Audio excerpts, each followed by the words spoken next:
our aim will be like we did in Delhi and like we are doing in Punjab. In Goa also, we will meet all the IPHS standards and we will create a system of public healthcare. For example, our proposal is that we will have those polyclinics, OPDs Assamche, Mohalla clinics style, that we will have one in every village panchayat of Goa.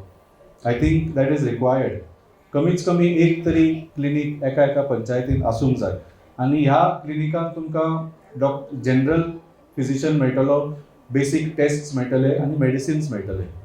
ताज्या भायर म्हाका दिसता at assembly constituency level we will create those polyclinics where you get more tests आनी जे special scans आसता किंवा जे day procedures आसता that we will create at an assembly constituency level. So almost 40 of those, besides the 200 OPD clinics.